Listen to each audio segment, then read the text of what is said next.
Bikigu nám začala chodiť úplne asi od začiatku.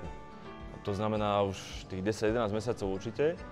A vidíme velikánsky pokrok v tom, ako cvičí, v tom, kde sa dostáva. Je to asi súbor viacerých vecí. Je to súbor toho, že ad jedna stále je ona, je staršia, to znamená, že aj tá hlava pracuje inak.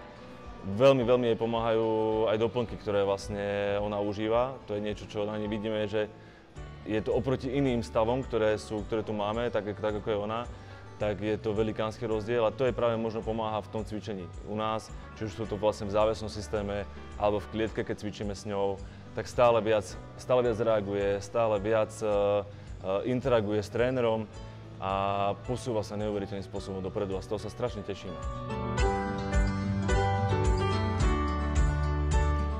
Neurogym sme založili asi tak rok dozadu.